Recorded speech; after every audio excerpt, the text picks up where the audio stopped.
हुआ है, क्या 2024 तक होगा? जब एनटीपीसी में 20 गुना रिजल्ट कहा गया है तो 11 गुना क्यों दिया गया? एक ही विद्यार्थी का रिजल्ट 5 पोस्ट के लिए क्यों भरा गया? और तीसरा और आखिरी सवाल, 12वीं के पद के लिए 12वीं के बच्चों के साथ ग्रेजुएशन के बच्चों को उठाया गया, क्या दोनों का स्तर समान है? नॉर्मलाइजेशन में 15-20 नंबर किस प्रक्रिया के तहत बढ़ाया घटाया जाता है? अगर आप छात्रों के सवाल जवाब दें सर, शायद उनमें फायदा हो। आपने सारे प्रश्न पूछे, सारे के सारे महत्वपूर्ण प्रश्न हैं। मैं इन सारे प्रश्नों को एक एक करके लेता हूं। सबसे पहले लेवल 1 में 2 स्टेज एग्जाम क्यों? 1,25,00,000 के आसपास स्टूडेंट्स ने अप्लाई किया है। इतनी बड़ी संख्या में देश भर में अगर रिक्रूटमेंट करना है तो आपको एक लेवल के एग्जाम से, सिंगल एग्जाम से करना बहुत मुश्किल है। फिर भी हम इसको री एग्जामिन करेंगे। इतनी बड़ी संख्या में 1,25,00,000 कैंडिडेट्स अगर हो तो कैसे उनको एक साथ सेम तरीके से सेम लेवल ऑफ हार्डनेस और क्वेश्चन की, ये सब करना अति डिफिकल्ट है। आप सब इस प्रक्रिया से गुजर चुके हो, आप भी समझते होंगे। इसलिए इसके एक प्रीलिम एग्जाम और उसके बाद में एक कंप्यूटर बेस्ड टेस्ट 2 इस तरह से करके किया गया। वो नोटिस में लिखा गया था कि अगर जरूरत पड़ी, अगर परिस्थिति हुई तो उसके 2 लेवल किए जाएंगे। पहला ये। दूसरा, आपका प्रश्न कि 10+2 में ग्रेजुएट्स को कैसे अलाउ करें। देखिए, किसी भी एग्जाम में मिनिमम क्वालिफिकेशन का स्टैंडर्ड होता है, मैक्सिमम क्वालिफिकेशन का नहीं होता है कभी भी। ये कानूनन कॉन्स्टिट्यूशनल व्यवस्था में हम लोग काम कर रहे हैं। कॉन्स्टिट्यूशनल व्यवस्था के हिसाब से हम मिनिमम प्रिस्क्राइब कर सकते हैं, मैक्सिमम प्रिस्क्राइब नहीं कर सकते। तो 10+2 के लिए जो क्वालिफिकेशन वाला स्केल है, उसमें अगर ग्रेजुएट बैठे हैं तो उसको रोकने का हमें कोई अधिकार नहीं है, किसी को कोई अधिकार नहीं है। अगर कोई नया इसके बारे में कोई नया न्यायपालिका की तरफ से कोई चीज आती तो अलग बात है, लेकिन हमारे पास कोई अधिकार नहीं है इसका। दूसरा विषय था ये। तीसरा विषय आपने रखा समय का। देखिए, शुरू में इसके लिए जो इस एग्जाम को कंडक्ट करने के लिए एप्लीकेशंस आई, दोनों के दोनों एग्जाम्स में 1 करोड़ से ज्यादा एप्लीकेशंस आई। 1 करोड़ से एप्लीकेशन ज्यादा आई तो जो एग्जामिनेशन कंडक्ट करने के लिए एजेंसी हमको हायर करनी थी, उसको हायर करने में टाइम लगा, 6 महीने से ज्यादा लगा। नेचुरली इतनी बड़ी संख्या में अगर एग्जाम करना है देश में तो अपने आप में वो एक बहुत बड़ा challenge. It's a Himalayan task, it's a huge task, it's a very very big challenging task. तो एजेंसी को सेलेक्ट किया गया। सेलेक्ट करते करते कोरोना आ गया। कोरोना के फेज में देरी हुई, लेकिन फिर भी डिस्पाइट कोरोना तुरंत दिसंबर 2020 में एग्जाम की प्रोसेस चालू हुई और despite second wave of corona फिर भी एग्जाम किया गया with all the precautions, all the safety things करके इसको लाए। जो दूसरा वाला ग्रुप बी का एग्जाम है उसमें कैट में चले गए थे बच्चे, क्योंकि करीब 5 लाख के आसपास एप्लीकेशंस ऐसी थी जिसमें फोटोग्राफ प्रॉपरली मैच नहीं हो रहा था। तो नेचुरली अगर एप्लीकेशन में फोटोग्राफ मैच नहीं हो तो उसको आप एग्जाम में कैसे लोगे, तो वो विषय आया था। तो उस विषय के कारण लोग कैट में गए थे। एडमिनिस्ट्रेटिव ट्रिब्यूनल ने जैसे ही उसका समाधान किया, फैसला किया, उसके फैसले के तुरंत बाद में हम लोगों ने एग्जाम के प्रोसेस को आगे किया। कोई उसमें देरी नहीं की। और हमारा, देखिए, हमारी सरकार, प्रधानमंत्री श्री नरेंद्र मोदी जी का इंटेंट हमेशा है कि मैक्सिमाइज करना है रोजगार को। इसीलिए आप देखिए, इतनी बड़ी संख्या में, यानी रेलवे में 1,40,000 टोटल, 1,05,000 ग्रुप डी की कैटेगरी में, लेवल 1 की कैटेगरी में, और लेवल 2 से लेवल 6 की कैटेगरी में 35,000 कैंडिडेट्स वैकेंसीज। 1,40,000 की वैकेंसीज लाना कोई छोटी बात नहीं है, बहुत बड़ी बात है। फिर आपका चौथा पॉइंट आप देखिए, ज्यादा से ज्यादा कैंडिडेट्स को फर्स्ट स्टेज से सेकंड स्टेज में जाने का मौका मिले, इसके लिए 2015 तक हमेशा प्रिलिमिनरी एग्जाम जो होता था, फर्स्ट स्टेज होता था, उससे 10 गुना लिए जाते थे, केवल 10 गुना लिए जाते थे। 2015 के बाद में पहले ही संख्या बढ़ा के 15 गुना कर दी गई, जिससे कि ज्यादा से ज्यादा कैंडिडेट्स को मेन एग्जाम के लिए जाने का मौका मिले। और 2019 में इस संख्या को 20 गुना किया गया ताकि ज्यादा से ज्यादा लोगों को अवसर मिले। ज़्यादा से ज़्यादा लोग, क्योंकि फर्स्ट स्टेज जो प्रिलिमिनरी एग्ज़ाम इतना बड़ा नंबर है कि उस नंबर में हो सकता है कुछ बाय चांस उस दिन तबीयत ठीक नहीं हो, कोई दूसरा कारण हो, समय पे पहुंच नहीं पाए, कोई भी कारण से मिस कर गया, तो मैक्सिमम लोगों को हमें चांस देने का इंटेंट है। इसी इंटेंट के कारण 20 गुना किया गया।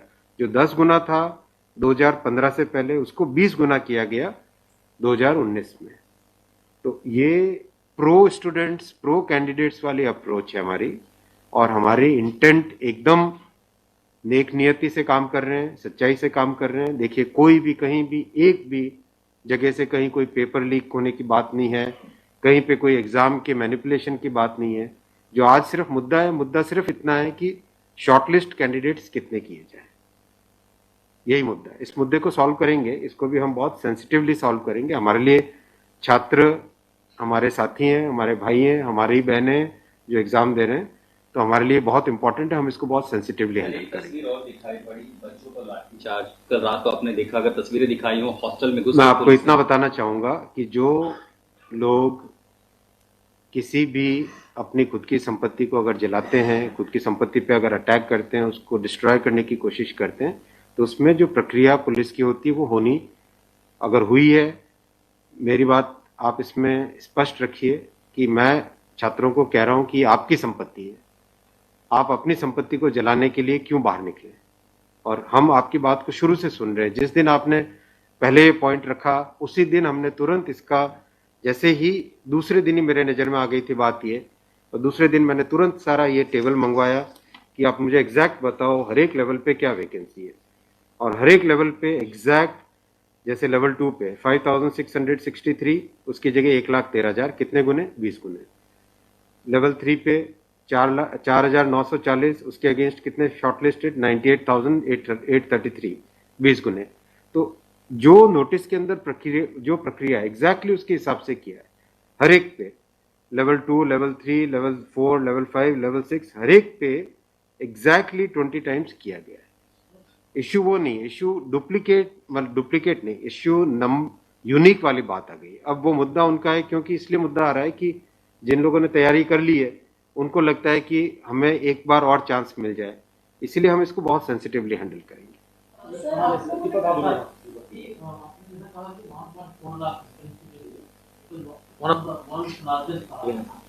As of now, how many recruitment has happened, and by when all these things will be done? Because it was announced. यही तो रिक्रूटमेंट चल रहा है। देखो, इतना मैसिव, मैं आपको पूछूं कि वर्ल्ड का सबसे बड़ा एग्जाम कौन सा है? वर्ल्ड का अगर, या इंडिया का भी अगर बड़े एग्जाम्स देखें, तो बड़े एग्जाम्स में जेई बहुत बड़ा एग्जाम होता है, सिविल सर्विसेज बहुत बड़ा एग्जाम होता है, स्टाफ सिलेक्शन कमीशन का बहुत बड़ा एग्जाम। इन सब एग्जाम्स में एप्लीकेशंस की संख्या होती है 5 से 7 लाख, 8 लाख, 10 लाख। यहाँ 1 करोड़ एप्लीकेशंस हैं। आप ये तो देखिए ना कि कठिन कितना है। 1 करोड़ एप्लीकेशन, 1.25 करोड़ एप्लीकेशन, 1 करोड़ 25 लाख, 1 करोड़ 35 लाख, उसमें समय लगता है। But this is something government was aware in a country where there is so much of unemployment, and there will be vacancy like this. Everyone will apply. इसीलिए तो टाइम तो इतना लगेगा ही। अगर आपको इस एग्जाम को ढंग से करना है, इतना टाइम लगेगा, चाहे कोई करे। और उसके बाद भी आज देखा कि गया से आगजनी की तस्वीरें आ रही हैं। क्या ये कन्वे नहीं हो पा रहा है? कहाँ पर ये लैक ऑफ कम्युनिकेशन आपको लग रहा है, या मैटर पॉलिटिसाइज हो चुका है? नहीं, कुछ लोग इसका गलत फायदा उठा रहे हैं, और मैं उनसे भी निवेदन करूंगा कि छात्रों को भ्रमित न करें, कोई गलत इसका उपयोग न करें। ये छात्रों का मामला है, ये देश का मामला है, इसको हमें सेंसिटिवली हैंडल करना चाहिए, और इसमें हर तरीके से संवेदनशीलता के साथ इस मामले को लेना चाहिए। सर, कुछ छात्रों के ऊपर FIR भी दर्ज की है, कुछ पुलिस के स्टडी में भी अभी के समय में है, ऐसी खबरें आ रही हैं। आप खबरों की जांच करिए। देखो, जो पुलिस की प्रक्रिया है वो अलग चीज है। मैं अभी मुद्दा है, जो उस मुद्दे को कैसे सॉल्व करें उस पर सोचना चाहिए, हमें फॉरवर्ड लुकिंग होना पड़ेगा। मेरा एक सवाल है कि जिन राज्यों में हिंसा की खबरें या फिर जो रेल रोकने का जो मूवमेंट चल रहा है, ट्रैक पे स्टूडेंट बैठे हैं, क्या उन राज्यों के मुख्यमंत्री से आपकी बात हुई है, और क्या कुछ आप लोग की इस संदर्भ में कि कैसे? बिल्कुल, सब जगह लॉ एंड ऑर्डर स्टेट का जो रोल होता है, राज्यों के मुख्यमंत्रियों ने भी बहुत संवेदनशीलता के साथ काम किया है, और हम भी कॉन्स्टेंटली टच में हैं, कंटिन्यूसली टच में हैं। और जो आज कमेटी की बात भी सबके पास जा चुकी है ऑलरेडी, और मेरे ख्याल से ज़्यादातर जगह से स्टूडेंट्स ने इस विषय को स्वीकार भी किया है। और मैं अभी भी रिक्वेस्ट करूंगा एक बार फिर सारे स्टूडेंट बंधुओं को, छात्रों को, कैंडिडेट्स को कि आप प्लीज़ अपनी ग्रीवेंसेस को, अपने पॉइंट को, अपने कंसर्न को, अपने विषय को, अपने मुद्दे को फॉर्मली रखिए। हम इसको एकदम संवेदनशीलता के साथ टैकल करेंगे।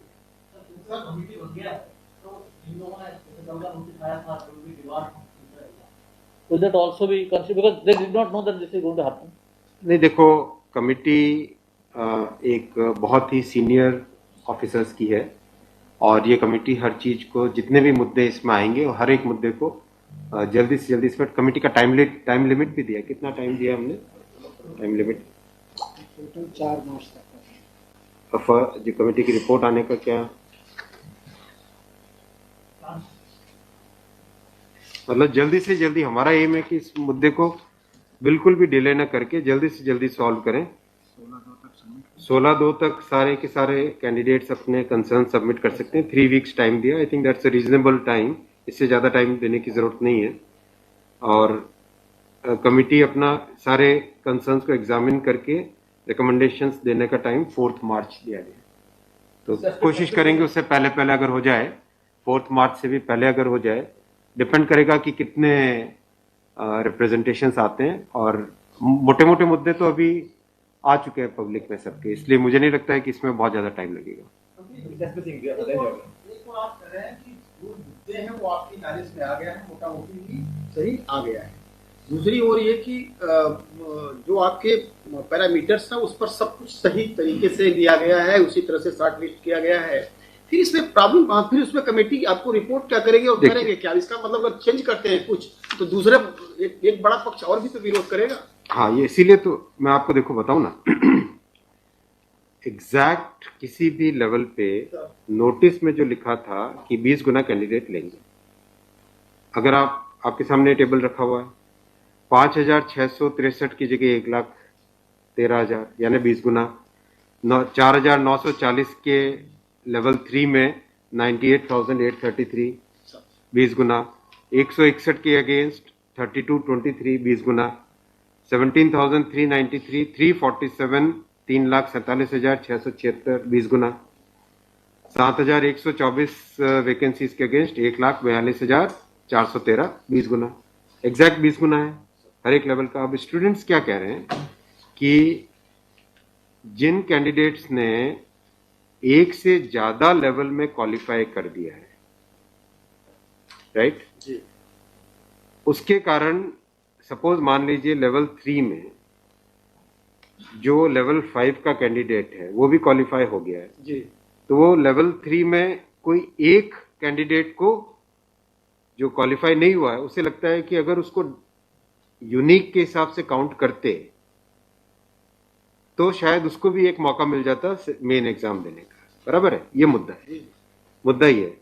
अब जो नोटिस इनवाइटिंग एग्जाम है, एग्जाम का जो नोटिफिकेशन होता है उसकी एक सैंक्टिटी है, वो कोर्ट का मैटर है, वो लीगल मैटर हो जाता है।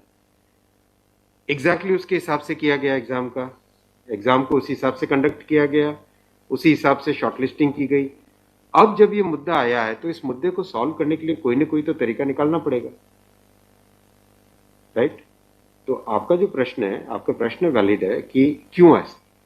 आपके सामने डेटा सामने रखे हुए हैं, डेटा आप सबके सामने है, बिल्कुल एग्जैक्ट डेटा है कोई, और ये डेटा हमने पहले दिन ही दे दिया था। जो टर्म कंडीशंस ऑलरेडी जब पब्लिसाइज किया जाता है, कोई पोस्ट होती है तो उसके लिए टर्म कंडीशंस ऑलरेडी पहले से घोषित होता है, उसके आधार पर ही ये सब कुछ किया गया होगा। हाँ बिल्कुल। फिर एक कमेटी या आपको कुछ रास्ता आप नहीं दिख रहा है क्या? ये जो कमेटी रिपोर्ट देगी क्या उसके अगेंस्ट देगी जो आपके टर्म कंडीशंस पहले वाले थे? बात वही है ना कि आपकी बात तो फिर लोग कोर्ट जाएंगे। हाँ, बात वही होगा जो नहीं, अपने को तरीका ऐसा सॉल्व करना पड़ेगा, कोई तो ऐसा तरीका निकालना पड़ेगा जिससे कि जो लोग शॉर्टलिस्ट हुए हैं उनका भी करियर इफेक्ट ना हो, उनके प्रोस्पेक्ट्स भी कमजोर ना हो, और जो लोगों की ग्रीवेंस है उस ग्रीवेंस को तो एड्रेस करना पड़ेगा ना। छात्रों का मुद्दा है और लोगों ने अगर ग्रीवेंस रेज की है तो हमारी ड्यूटी है कि उसको हमें एड्रेस तो करना पड़ेगा ना। लेकिन आप देख रहे हैं आपके सामने ये टेबल है, एग्जैक्ट हर एक लेवल पे 20 टाइम्स है एग्जैक्ट। ये आप टेबल आप सब लोग देख लीजिए। और ये हमने जैसे ही शॉर्टलिस्टिंग हुई, कुछ लोगों ने मुद्दा उठाया, तुरंत मैंने आरआरबीज को क्लियर बोला था कि ये एग्जाम हमारी तरफ से एकदम ट्रांसपेरेंटली होना चाहिए और हर जगह एग्जैक्ट ये सब नंबर्स रखे गए। एक सवाल अगर आपके धन्यवाद। ठीक है, थैंक यू सो मच।